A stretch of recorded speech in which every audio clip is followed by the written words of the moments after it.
जहां पर जम्मू कश्मीर की राजनीति से जुड़ी एक बड़ी खबर सामने आ रही है और जम्मू कश्मीर कांग्रेस में अनुशासनहीनता मामले की जांच तेज हुई है। यहां पर आपको बता दें कि एआईसीसी नेताओं ने अनुशासन समिति से श्रीनगर में मुलाकात की है और साथ ही साथ अनुशासन समिति ने बंद कमरे में प्रदेश कांग्रेस नेताओं की क्लास ली है। जम्मू कश्मीर प्रदेश कांग्रेस के कुछ नेताओं पर गाज भी गिर सकती है। पूरी जानकारी बता दें, जहां पर जम्मू कश्मीर कांग्रेस ने अनुशासनहीनता के आरोपों की जांच के लिए एआईसीसी अध्यक्ष मल्लिकार्जुन खड़गे द्वारा बनाई गई अनुशासन समिति ने श्रीनगर में प्रदेश कांग्रेस के कई वरिष्ठ पदाधिकारियों, पूर्व मंत्रियों, पूर्व विधायकों और अन्य लोगों से भी मुलाकात की है। इस वजह से प्रदेश कांग्रेस कुछ वरिष्ठ कांग्रेस नेताओं पर कार्रवाई हो सकती है। वरिष्ठ एआईसीसी नेता यानी कि शक्ति सिंह गोहिल की अध्यक्षता वाली 3 सदस्यीय समिति ने प्रदेश कांग्रेस के अध्यक्ष तारिक हमीद कर्रा और सीएलपी नेता गुलाम अहमद मीर ने समिति के 3 सदस्यों शक्ति सिंह गोहिल, डॉक्टर अमर सिंह और रफीक खान से भी मुलाकात की है। उन्होंने इन 2 वरिष्ठ नेताओं और बाद में पूर्व पीसीसी अध्यक्ष वकार रसूल वानी के साथ भी चर्चा की। सूत्रों ने आगे बताया कि एआईसीसी अनुशासन समिति ने जम्मू के कई कांग्रेस नेताओं, पूर्व मंत्रियों और विधायकों को श्रीनगर बुलाया था ताकि वे पैनल के सामने अपना पक्ष रख सके। इस बीच उन्होंने ज्यादातर नेताओं से श्रीनगर में कांग्रेस मुख्यालय के एक बंद कमरे में आमने सामने मुलाकात की है। तो यहाँ पर अनुशासनहीनता को लेकर ये मामला काफी ज्यादा गर्माता हुआ नजर आ रहा है और इस बीच हमारे साथ वरिष्ठ पत्रकार विनोद कुमार जुड़ चुके हैं। विनोद जी, सवाल यही रहेगा, हम लगातार कांग्रेस को लेकर बात कर रहे थे कि जो अनुशासनहीनता की गई है, बयानों के जरिए अब ये मीटिंग हुई है, क्या कुछ फिलहाल खबरें सामने आ रही हैं? देखिए, कमेटी कॉन्स्टिट्यूट की गई है जिसमें आपने सबका नाम ही ले लिया। अमर सिंह है, उसमें शक्ति सिंह है, रफीक खान है। ये कमेटी को मल्लिकार्जुन खड़गे ने गठित किया था और कमेटी को रिस्पॉन्सिबिलिटी दी गई कि आप सबसे बातचीत करके आपको लगता है कि किसी ने पार्टी के खिलाफ गतिविधियां किया, जिसको एंटी पार्टी एक्टिविटीज़ कहते हैं, या फिर पार्टी के किसी भी बड़े नेता के खिलाफ अभद्र टिप्पणी का इस्तेमाल किया है, उसके खिलाफ आप कार्रवाई नहीं करें, आप अपनी रिपोर्ट सबमिट कराएं। और वैसा ही हो रहा है।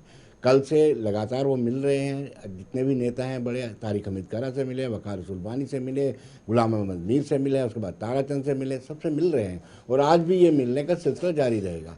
ये कमेटी अपनी 3 सदस्यीय कमेटी अपनी रिकमेंडेशन वेणुगोपाल को दें, केसी वेणुगोपाल को देंगे और वेणुगोपाल इस पर चर्चा करके मल्लिकार्जुन खड़गे को आगाह करेंगे और उसके बाद कोई डिसिप्लिनरी एक्शन लिया जा सकता है। लेकिन आप इसे क्या मान रहे हैं, जो ये तमाम चीजें सामने आई है लास्ट कुछ टाइम में, कंट्रोवर्सीज जो देखने को मिली वकार रसूल वानी के बीच या फिर तारिक हमीद कर्रा की बात करें, उनका भी नाम सामने आया, ये सच में एक संगठनात्मक संकट है या फिर कोई और रीजन भी है? देखिए, इसमें कोई दो राय नहीं है कि कहीं ना कहीं संगठन के बीच में बहुत ज़्यादा डिफरेंसेस हो गए थे।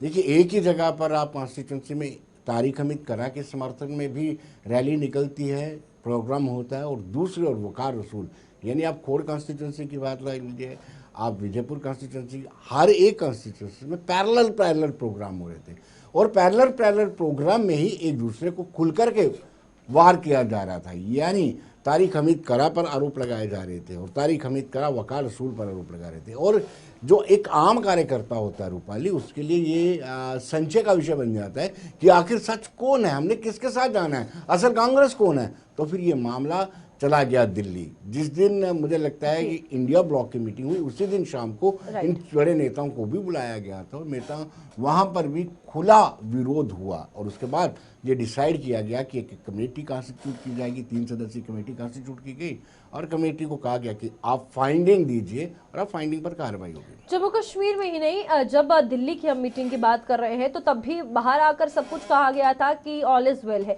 लेकिन एकदम से फिर ये कहना कि 3 सदस्यीय जो कमेटी है उसका गठन हो, फिर क्लास लगाई जा रही है। तो यहाँ पर क्लियरेंस तो दोनों तरफ नहीं है ना, जम्मू कश्मीर में भी कांग्रेस को लेकर और आगे केंद्र स्तर पर अगर बात करें वहां पर भी नेशनल लेवल पर। रूपाली, एक लेमैन होगा, आप तो पत्रकार हैं, आपका बड़ा अनुभव है, एक लेमैन होगा, उसके सामने भी आप ब्रीफिंग करते हैं कि ऑल इज वेल, सब ठीक है, हमने मिल करके लड़ना है, स्टेटहुड लेनी है, इस तरह की आप बात करेंगे और उसके बाद आप कमेटी कॉन्स्टिट्यूट करते हैं। तो ये सारी चीज़ें साबित हो जाती हैं कि all is not well in party, और ऐसा ही हो रहा है। तो अब यहाँ पर क्या लग रहा है, कांग्रेस जो दिल्ली से आने के बाद कह रही थी कि हम स्टेटहुड को लेकर लड़ाई करेंगे, अभियान चलाए जाएंगे, वो लड़ाई पहले लड़ेगी या जो संगठन में लड़ाई चल रही है उससे जूझेगी, या फिर अपनी नींव को स्ट्रांग करेगी, या फिर आने वाले चुनावों में विपक्ष के तरीके से और स्ट्रांगली सामने आएगी? रूपाली, होना ऐसे चाहिए था, जो कमेटी आई हुई है उसकी आवभक्त करने के बजाय कमेटी को काम करने देना चाहिए था। बिल्कुल। आपने एक सप्ताह का प्रोग्राम बनाया था, 5 दिन का प्रोग्राम बनाया था कि हम स्टेटहुड को लेकर के जगह जगह रैली पथ यात्रा निकालेंगे। आप साइमल्टेनियसली वो भी करते रहिए।